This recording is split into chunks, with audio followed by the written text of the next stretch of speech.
बिस्मिल्लाहिर्रहमानिर्रहीम। अस्सलाम वालेकुम। मैं अमजद अली दोहा कतर से, और आज मैं केमिस्ट्री का बड़ा इंपॉर्टेंट टॉपिक आपसे डिस्कस करने जा रहा हूँ, ओजोन लेयर।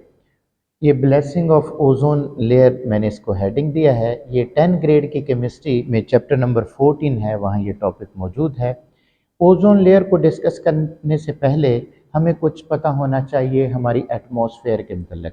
हमारी ये जो एटमॉस्फेयर है जिसमें हम खड़े हैं, जिसमें हम रह रहे हैं, इसको डिफरेंट लेयर्स में डिवाइड किया गया है।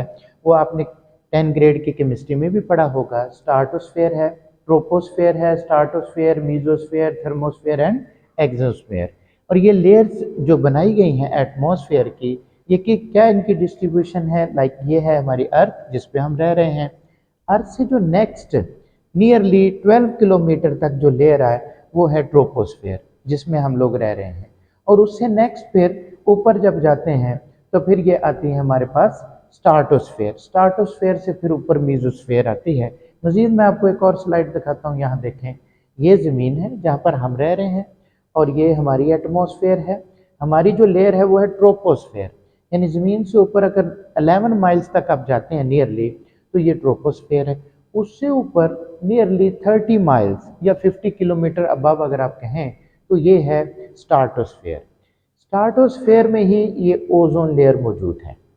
अब सूरज से जो हमारे ऊपर रेडिएशंस आके पड़ रही हैं, उसमें हर तरह की रेज मौजूद हैं, जो हमारे लिए ठीक हैं और जो हमारे लिए ठीक नहीं भी हैं। ख़ास तौर पर दोबारा फिर मैं आपको बता दूं एक दफ़ा कि ट्रोपोस्फेयर जो है वो लेयर है जो हमारी अर्थ से क्लोज तरीन है, यानी नियरली 12 किलोमीटर तक नीचे से ऊपर को जाएं तो कौन सी लेयर है? ट्रोपोस्फेयर है।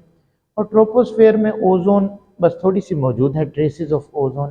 लेकिन नेक्स्ट जो लेयर है जो तकरीबन 20 किलोमीटर तक अबव जाएगी वो है स्ट्राटोस्फेयर। और स्ट्राटोस्फेयर में मैक्सिमम ओजोन मौजूद है। ओजोन क्या है? ओजोन एक गैस है जिसका फार्मूला O3। ये तकरीबन 10 ppm मौजूद है इस लेयर के अंदर। अच्छा, अब हम देखते हैं कि जो सन से हमारे ऊपर रेज आती हैं ज़मीन के ऊपर, वो किस किस तरह की रेज हैं। उसमें हर तरह की वेवलेंथ वाली रेडिएशंस हैं। हम सिर्फ इनको देख सकते हैं, विजिबल रेडिएशन को, जिनमें 7 कलर्स भी हैं, वेब गाई और, यानी वॉयलेट से शुरू होते हैं और रेड से एंड होते हैं। अब रेड से ऊपर वालियों को हम कहते हैं IR, इंफ्रारेड। और जो वॉयलेट है उससे नीचे नियरली 0 से लेकर 400 नैनोमीटर तक ये कहलाती हैं अल्ट्रा वायलेट। वायलेट से पीछे अल्ट्रा वायलेट रेडिएशन, जिनको हम सिंपली UV रेडिएशन भी कहते हैं। अब ये जो UV रेडिएशन है ये हमारे लिए बड़ी डेंजरस है। ये क्या, कैसे हमारे लिए डेंजरस है वो मैं अभी आपको एक्सप्लेन करता हूँ, लेकिन एक दफ़ा फिर देख लें। ये विजिबल हैं जो हमारे लिए सेफ हैं। इनसे पीछे जाएं तो अल्ट्रा वायलेट है UV, जो कि हमारे लिए बड़ी डेंजरस है। उनसे पीछे जाएं तो एक्सरेज है, और उनसे पीछे जाएं गैमा रेज है। इनसे ऊपर आ जाएं तो रेड से आगे इंफ्रारेड, इंफ्रारेड से आगे आ जाए माइक्रोवेव हैं, फिर रेडियो वेव्स हैं। वो हमारे लिए डेंजरस नहीं है। लेकिन ये UV जो है इनकी ख़ास तौर पर हम बात करते हैं कि ये कैसे हमारे लिए डेंजरस हैं, क्या क्या प्रॉब्लम पैदा करते हैं। तो UV रेडिएशंस के बड़े डेंजरस इफेक्ट हैं। इवन UV रेडिएशन हमारी लाइफ के लिए भी डेंजरस है, हमारे DNA को भी डिस्ट्रॉय कर सकते हैं, और इनसे स्किन कैंसर हो सकता है। और तो और ये स्किन कैंसर सबसे ज़्यादा यूनाइटेड स्टेट में पाया जाता है। यूनाइटेड स्टेट में ये समझा जाता है कि एक अमेरिकन तकरीबन हर 1 घंटे में जो है वो स्किन कैंसर की वजह से उसकी डेथ हो जाती है।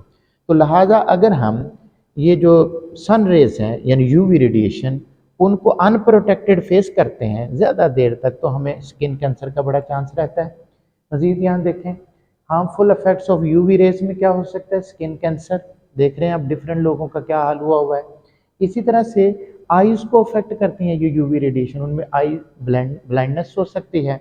और मज़ीद अगर आप देखें क्या क्या डेंजरस इफेक्ट हो सकते हैं UV रेडिएशंस के। स्किन बर्न होगा, अगर ज़्यादा देर तक आप इसमें एक्सपोज किया अपने आप को तो स्किन बर्न हो सकता है। आपका DNA डैमेज हो सकता है, स्किन कैंसर हो सकता है। फिर इसके अलावा इम्यून सिस्टम भी हमारा डिस्टर्ब हो सकता है। तो ये जो UV रेज हैं, अल्ट्रा वायलेट रेडिएशन जो सन से आती हैं, अगर हम इनसे अनप्रोटेक्टेड रहे तो फिर हम इन सारे प्रॉब्लम्स का शिकार हो सकते हैं। हमें इन UV रेडिएशन से प्रोटेक्ट करने वाला कौन है? तो वो है ओजोन लेयर।